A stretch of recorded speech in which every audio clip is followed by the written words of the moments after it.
नौजवान साथियों, सबसे पहले तो हम कोड़ा गांव का बहुत बहुत धन्यवाद करते हैं जो हमने मान सम्मान किया और हमारे भावी मुख्यमंत्री दीपेंद्र हुड्डा जी और हमारे विपक्ष के नेता भूपेंद्र हुड्डा जी हमारे मुख्यमंत्री बनेंगे। नौजवान साथियों, मैं तो ज्यादा समय नहीं लेता। हमने तो 5 साल में हुड्डा जी के आशीर्वाद से काम किए हैं। लगभग पूर्वी हल्के में पहले जातिवाद का जहर था, हमने भाईचारा बनाकर रखा। पूर्व मुख्यमंत्री व भावी मुख्यमंत्री चौधरी भूपेंद्र हुड्डा जी ने आप उसके आशीर्वाद से, भाई दीपेंद्र हुड्डा जी के आशीर्वाद से हमने पूर्वी हल्के में लगभग 500 करोड़ के काम किए हैं। एक रिकॉर्ड उठा है 1996 से लेकर 2024 तक इतना विकास नहीं हुआ जितना हमारे हुड्डा जी के आशीर्वाद से हमने काम किए। 500 करोड़ के तो हमने विकास के काम में हो 20 सड़कें गांव के गांव जोड़ती है, 8 बिजली घर, 8 stadium, 2 ITI, 2 ITI, bus stand, यानी हर एक गांव में विकास के काम किए हैं। कोड़ा गांव में हमने 3 सड़कें नई बनवाई, कोड़ा से हमारा, कोड़ा से पाई, कोड़ा से फरीबाद और एक 8 केवी का ट्रांसफार्मर टिकाया। यानी हमारे भावी मुख्यमंत्री भूपेंद्र हुड्डा जी और दीपेंद्र हुड्डा जी ये मुख्यमंत्री बनना है। आपसे हाथ जोड़कर अपील करता हूं, आज पूरे प्रदेश में कांग्रेस की लहर चल रही है, भूपेंद्र हुड्डा की लहर चल रही है और भाई दीपेंद्र हुड्डा की लहर चल रही है। आप हुड्डा जी को मुख्यमंत्री बनाना चाहते हैं, नहीं बनाना चाहते, हाथ खड़े करके मुख्यमंत्री बनाना चाहते हैं। दीपेंद्र हुड्डा जी को मुख्यमंत्री बनाना चाहते हो, नहीं बनाता हूं, हाथ खड़े करके मुख्यमंत्री बनाना चाहता हूं। MP साहब, मुख्यमंत्री बनना आपको चाहती है। मैं सभी का, जितने हमारे मंच पर साथी बैठे हैं, इनका भी बहुत बहुत धन्यवाद करता हूं जो हमारे सुबह से साथी चल रहे हैं। बहुत बहुत धन्यवाद। जय हिंद, जय। हमारे बीच में कांग्रेस पार्टी के प्रत्याशी, आपके होने वाले विधायक हमारे भाई सुल्तान सिंह जड़ोला जी, हमारे कांग्रेस पार्टी के हमारे सभी वरिष्ठ साथीगण, हमारे भाई कंवरपाल करोड़ा जी, हमारे भाई खूब सिंह सैनी जी, सुरेश रोड़ जी, विकास कंवर जी, दिनेश करोड़ा जी सरपंच, रामफल लुधियानी जी, मोर जी, सतपाल साकरा जी, प्रेम धीमान जी, श्याम शुक्ला जी, महावीर चेयरमैन जी, पुंडरी, राजकुमार नंबरदार जी, रामेर जी जिला पार्षद, नरेंद्र जी, कमलदीप जी, सुभाष जी, बहुत से हमारे, एक का नाम मैं नहीं ले रहा, गंगाराज करोड़ा जी, दलबीर पुनिया जी, रघुवीर फौजी जी, महेंद्र जम्बा जी और भी बहुत से साथी यहाँ पे, क्योंकि ये जो पीछे लिखने ने सारे नाम लिख दिए, तो मैंने वो सारे नाम पढ़े, लेकिन बाकी भी सारी जो कांग्रेस पार्टी की जो सारी हमारी टीम यहाँ मंच पर उपस्थित है, वो सभी, किसी का नाम नहीं भी लिखा गया होगा तो मेरे दिल में सबके नाम लिखे हुए हैं, भाई चिंता मत करना। अपना साथ। और मैं सभी से कहना चाहूँगा, राजेंद्र जी थोड़ा पीछे हो जाओ, देखो मेरी माताएं, मेरी बहनें, नौजवान साथी, जिस दिन का आपको बहुत बेसब्री से इंतजार था, जिस दिन का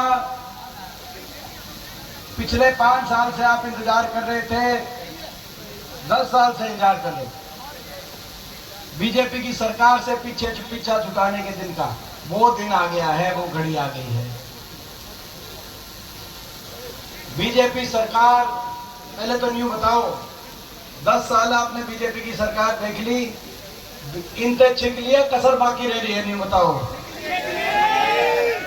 इनके लाइसेंस को, सरकार चलाने के लाइसेंस को भाई 5 साल के लिए बढ़ाओगे और रद्द करोगे, लाइसेंस को कैंसिल करोगे,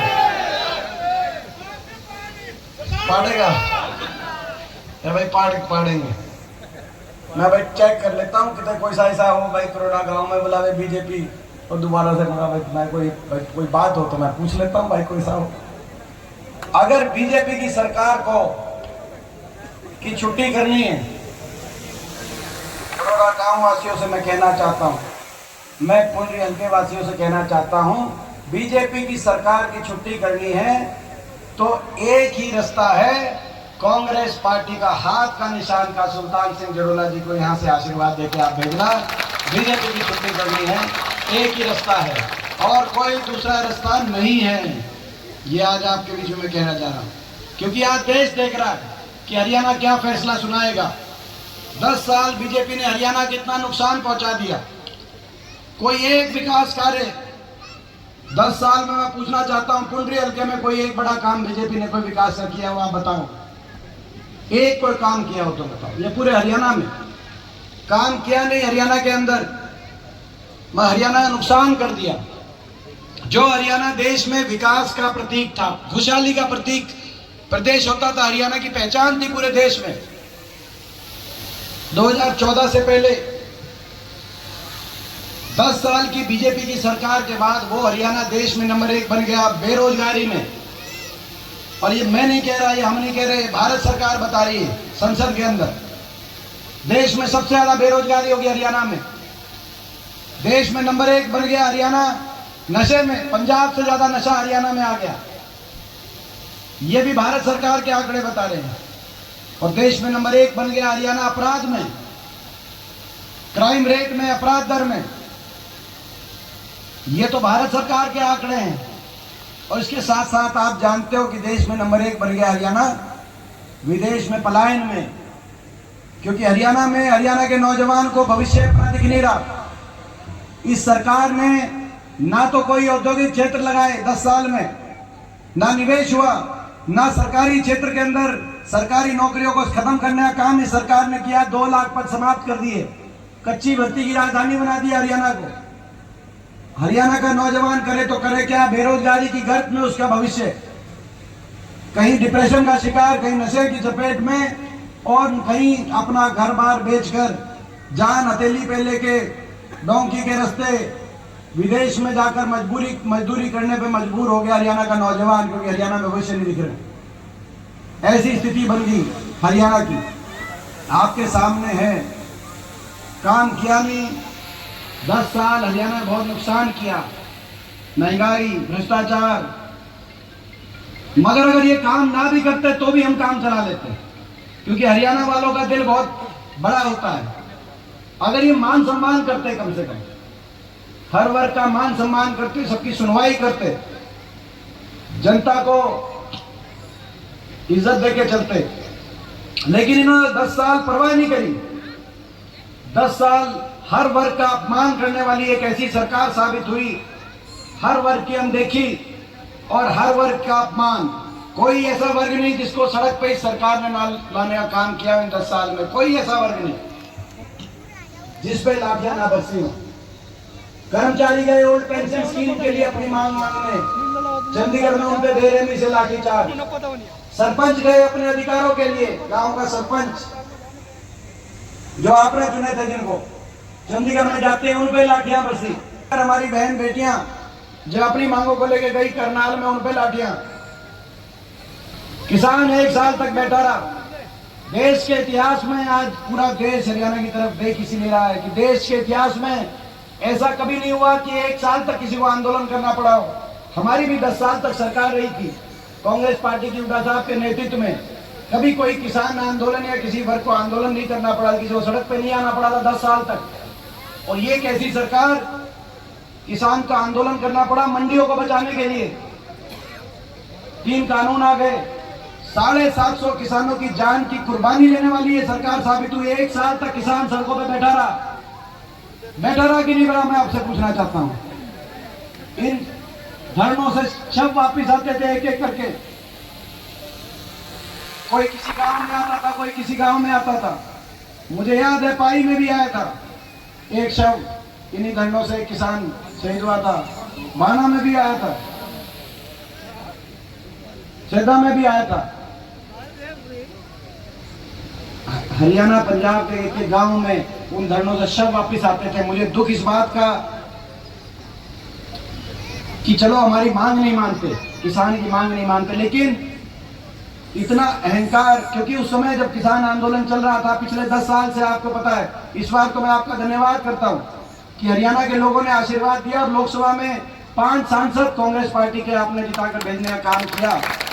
लेकिन पिछले 10 साल से अकेला मैं विपक्ष में, 10 साल से इन तानाशाही ताकतों से देश की संसद में मैं अकेला जब टक्कर ले रहा होता था। आप सोच के देखना, मैं भी आपके घर का बच्चा हूं। अगर कोई एक अकेला पूरी देश की संसद में किसान आंदोलन की बात आई, जब मैंने खड़े होकर कहा कि इनकी मांग नहीं मानते तो कम से कम सहानुभूति के 2 शब्द इनके लिए कह दो, ये भी देश के नागरिक हैं, कुछ दया का भाव आपके दिल में भी हो, कुछ संवेदनशीलता की भावना आपके दिल में भी हो। 750 घर उजड़ गए, किसी का भाई चला गया, किसी का बेटा चला गया, कम से कम कोई पाई का था, कोई भाना का था, कम से कम सहानुभूति के 2 शब्द इनके लिए कह दो। तो सारी देश की बीजेपी, सारे सांसद टूट के आपके बच्चे के ऊपर पड़े, अकेला मैं पड़ गया था। हरियाणा के 15 सांसद जाते हैं संसद में, 10 लोकसभा के, 5 राज्यसभा के, 14 बीजेपी के सांसद गए थे। मेरा क्या कसूर था? मैं आपसे सवाल पूछता हूं। मैंने जब खड़े होकर कहा, आपने वो दृश्य देखा होगा, पूरी बीजेपी के सांसद सारे पूरा संसद के अंदर वो कैसे टूट के मुझ पे पड़े, वो भी आपने नजारा देखा होगा। लेकिन सहानुभूति नहीं सरकार में, घमंड इतना, अहंकार इतना है, बात नहीं करेंगे, 2 शब्द नहीं कहेंगे कि हमें दुख है किसी का घर उजड़ गया। किसान आंदोलन में आपने देखा कर्मचारियों पे लाठियों बरसती है, आपने देखी सरपंचों पे बरसती देखी, आपने देखा हमारी बेटियों के साथ क्या हुआ, क्या कसूर था उन बेटियों का।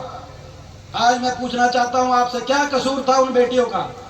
क्यों उनको दिल्ली की सड़कों पे घसीटा गया? 6-6 महीने तक बैठी रही। 6 ओलंपिक विजेता हमारी बेटियां, जिनके साथ गलत व्यवहार हुआ, दुर्व्यवहार हुआ, और उनके FIR तक नहीं दर्ज करवा पाए। दिल्ली के 3 तरफ बरसा हरियाणा, हम दिल्ली में जाकर अपनी बेटियों की FIR तक भी दर्ज नहीं करा पाए, क्योंकि भारत सरकार ने कह दिया FIR दर्ज नहीं करेंगे।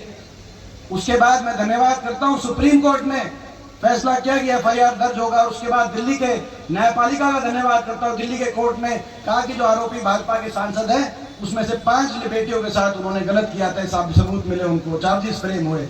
लेकिन 6 महीने तक दिल्ली की सड़कों पे घसीटा गया। वो आपकी बेटी हो सकती थी, किसी की बहन हो सकती थी, उनका क्या कसूर था? विनेश फोगाट का क्या कसूर था? साक्षी मलिक का, उन बेटियों का क्या कसूर था?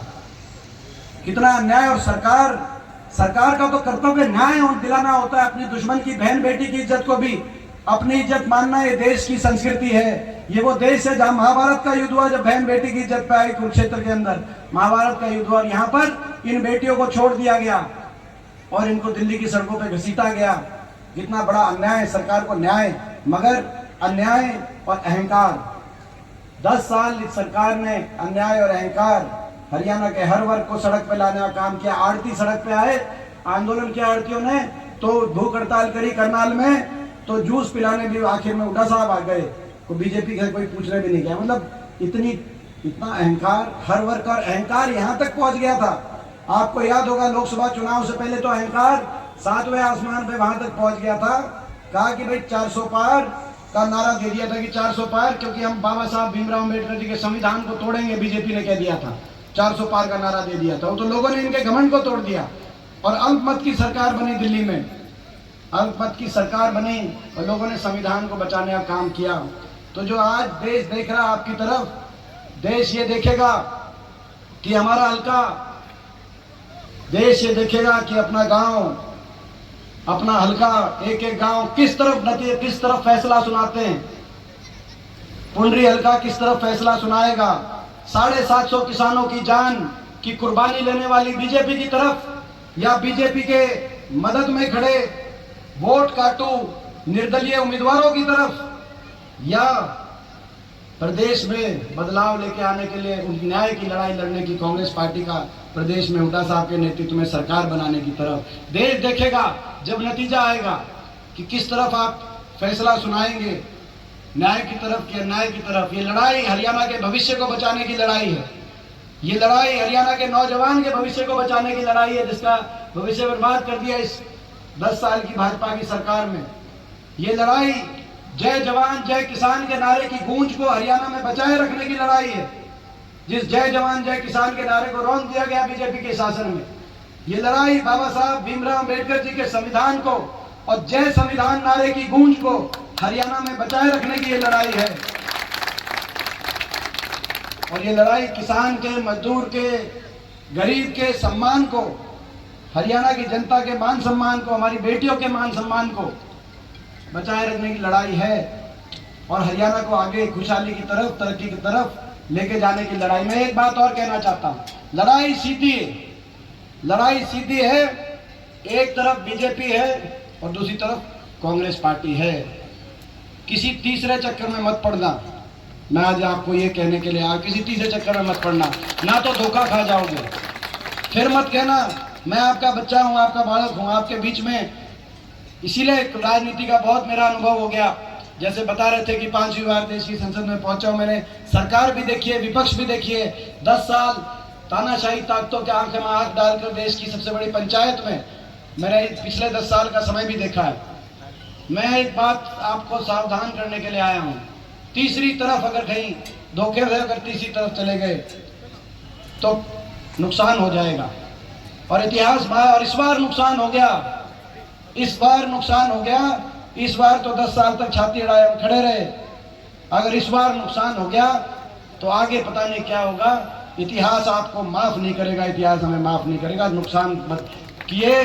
आपने देखा पिछली बार भी लोगों ने बीजेपी के 75 पार की हवा निकाल दी थी। आपको याद 2019 में निकाल दी थी कि नहीं निकाल दी थी?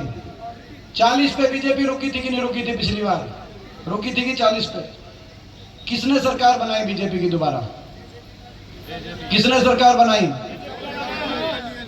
दुष्यंत चौटाला ने और निर्दलियों ने। दुष्यंत चौटाला ने और निर्दलियों ने सरकार बनाने का काम किया। और आपने देखा होगा एक और बयान आया जेपी दलाल का, बीजेपी के एक मंत्री हैं, भिवानी से बयान आया। क्या बयान आया? कि नतीजा कुछ हो, हरियाणा की जनता कुछ फैसला करे, हम एमएलए ले आएंगे। एमएलए तोड़ के सरकार दोबारा, जैसे महाराष्ट्र की सरकार हमने तोड़ी, मध्य प्रदेश की तोड़ी। बयान आया कि नहीं आया बीजेपी के एक मंत्री का? तो किसकी बात कर रहे हैं? ये वोट काटू उम्मीदवारों की बात कर रहे हैं। ये जेजेपी के उम्मीदवारों की, आईएनएलडी के उम्मीदवारों की और निर्दलीय उम्मीदवारों की बात कर रहे हैं। तो भाई धोखे में मत रहना। अगर आप चाहते हो बीजेपी से छुटकारा, आप चाहते हो हरियाणा में बदलाव, उसका एक ही रास्ता है, आप सुल्तान सिंह जी को यहां से आशीर्वाद देना। अगर आप चाहते हो कि इतिहास में, आप चाहते हो कि इतिहास के अंदर ये आपका फैसला, हाँ जी, अगर आप चाहते हो कि इतिहास में ये बात आए कि आपका जो फैसला है या किसी अभय सिंह चौटाला के या दुष्यंत चौटाला के उम्मीदवारों की तरफ आप ध्यान मत देना। आप इसीलिए मैं आपको बात कह रहा हूँ, खोल के बात इसीलिए मैं कह रहा हूँ कि भाई ये मत कहना भाई कह के नहीं गए थे, फिर जिस तरह 10 साल पछताना पड़ा, पिछली बार ये सरकार दोबारा बनी पछताना पड़ा, आगे नहीं पछताना पड़े। अगर आप चाहते हो हुड्डा साहब के नेतृत्व में कांग्रेस की सरकार बने तो एक एक वोट सुल्तान सिंह जी को देना। जो वोट जो वोट सुल्तान सिंह जड़ोला जी को जाएगी वही वोट दीपेंद्र को बनाएगी। ये आज मैं कहने के लिए आ रहा हूं। एक एक वोट, वही वोट हरियाणा में हुड्डा साहब के नेतृत्व में कांग्रेस पार्टी की सरकार बनाएगी। एक एक वोट, और एक एक वोट की कीमत है एक एक वोट। कोई ये सोच ले कि भाई किसी वजह से एक वोट इधर उधर। आपने देखा होगा जयतीरथ दहिया जी जीते थे, 3 वोट से जीते थे। आपने देखा सीपी जोशी जी 1 वोट से हार गए थे। एक एक वोट की कीमत है। मुझे पता है आज पूरे पुंडरी हलके की एक आवाज आ रही है। पुंडरी हलके ने ठाना है हुड्डा साहब के नेतृत्व में कांग्रेस की सरकार को लाना है, सुल्तान सिंह जड़ोला जी को जिताना है। और एक और मैं कह दूं आपको, ये सुल्तान सिंह जड़ोला जी ये हमारे विश्वास पात्र साथी हैं। भाई ये बिल्कुल सादे, ईमानदार, शरीफ। शुरू से इनका और मेरा बहुत लगाव है। ये यहाँ से आप ये मानना ये सुल्तान सिंह जड़ोला जी यहाँ से चुनाव नहीं लड़ रहे। यहाँ से आप मानना आपका बेटा दीपेंद्र चुनाव लड़ रहा है।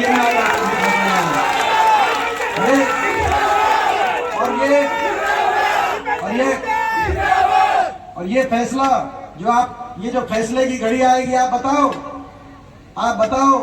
आपने देखा बीजेपी के नेता आते हैं 10 साल के बाद भी अपने काम नहीं बता रहे। 10 साल में क्या किया ये नहीं बता रहे। दिल्ली से आते हैं बड़े बड़े नेता, इनके प्रदेश के नेता निशाने पे हुड्डा साहब को और मेरे को लेते हैं। 30 मिनट बोलते हैं तो 29 मिनट, 30 मिनट बोलेंगे तो 29 मिनट हम पे निशाना साधेंगे। 10 साल में अपना काम नहीं बता रहे। भट्टा बिठा दिया हरियाणा का, सबको उलझा दिया। कोई प्रॉपर्टी आईडी में उलझा दिया, किसी को फैमिली आईडी में उलझा दिया, पोर्टल में उलझा दिया, कच्ची भर्ती में नौजवानों को उलझा दिया, सीटी में उलझा दिया। बिल्कुल भट्टा बिठा दिया हरियाणा का। वो नहीं बताएंगे। महंगाई में मगर बताएंगे क्या? भाई हुड्डा साहब पे निशाना साध के जाएंगे। तो मैं आपसे पूछना चाहता हूँ, भाई करोड़ा वालों तुम बताओ, भाई हुड्डा साहब की और मेरी पुंडरी हल्के में तम कड़ मन ना लगने दियो, थारे खातर छाती हम अड़ा देंगे। याद में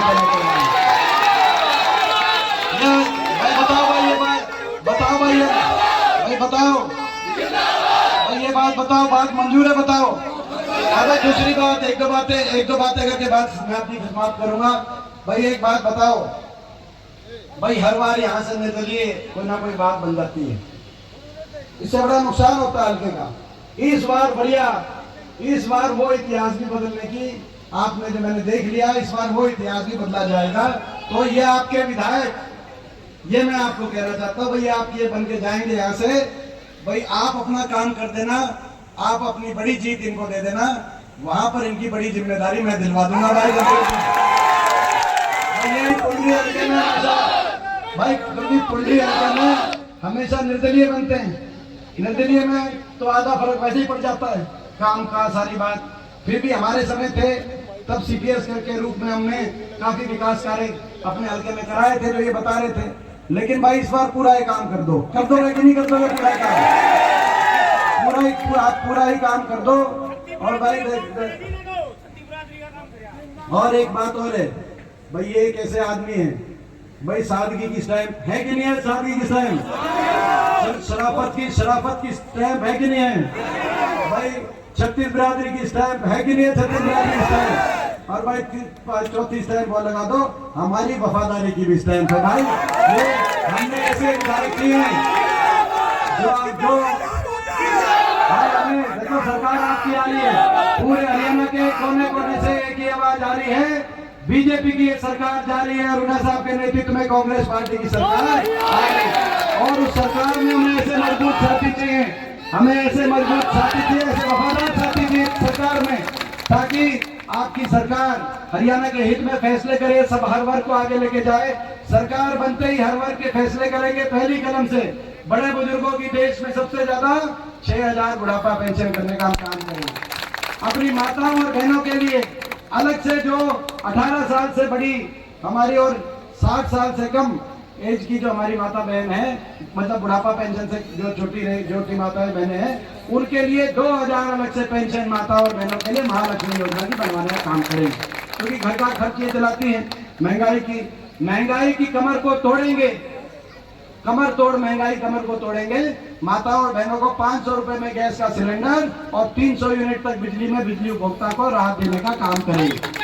किसान को एमएसपी गारंटी, कर्मचारी को ओल्ड पेंशन स्कीम, और भाई सभी नौजवानों के लिए 2 लाख जो सरकारी पद इन्होंने समाप्त कर दिए, 2 लाख सरकारी नौकरियों की पक्की भर्ती, निष्पक्ष समयबद्ध पारदर्शी तरीके से और समयबद्ध रूप से, जैसे अब इन्होंने किया ना, ये जो 25,000 भर्ती निकाल रखी है पिछले 2 साल से, इनके चक्कर कटा कटा के भर्ती पूरी नहीं करी। बोला पहले कहा कि पहले लोकसभा से पहले पूरी कर देंगे, पूरी नहीं हुई। बोला लोकसभा इलेक्शन आ गया, बोला लोकसभा के बाद कर देंगे। फिर कहा कि भाई विधानसभा से पहले भर्ती पूरी कर देंगे, फिर विधानसभा इलेक्शन आ गया, बोला विधानसभा में नहीं हो पाई, अब विधानसभा के बाद करेंगे। जैसे सनी देओल की एक पिक्चर आई थी, तारीख पे तारीख, तारीख पे तारीख, नौजवानों को केवल मिली तारीख पे तारीख, 5 साल तक कोई भर्ती नहीं हुई। तो भाई अब नौजवानों को सरकार आते ही मिलेगी ज्वाइनिंग पे ज्वाइनिंग, ज्वाइनिंग पे ज्वाइनिंग। ये एससी समाज और बैकवर्ड समाज के हमारे से साथ, एससी समाज, बैकवर्ड समाज, गरीब परिवारों के लिए जो इन्होंने आते ही स्कीम बंद कर दी, क्योंकि इनको इस गरीब की स्कीमों को बंद करने का इन्होंने काम किया। 100 गज की प्लॉट की स्कीम दोबारा से शुरू करने का काम करेंगे और मकान इंदिरा आवास योजना में 3.5 लाख की आर्थिक सहायता से मकान बनवाने का हम काम करेंगे। और जो मांग है हमारे ओबीसी समाज की, जातिगत जनगणना हरियाणा में कराते हुए क्रीमी लेयर को बढ़ाकर 10 लाख तक क्रीमी लेयर कराने का हम काम करेंगे। तो ये सारी बातें हैं और ये सारी बातें, तो भाई मैं आप सबसे पूछना चाहता हूँ, मेरी बात लेकर आप सारे के जाओगे? बताओ भाई। पूरे गांव से मैं पूछता हूँ भाई, अपने गांव पे मैं इलेक्शन पूरे हल्के में ये संदेश लेकर कि भाई किसी के चक्कर में मत पड़ना, किसी के चक्कर में मत पड़ना, इधर उधर वोट खराब करने की जरूरत नहीं है।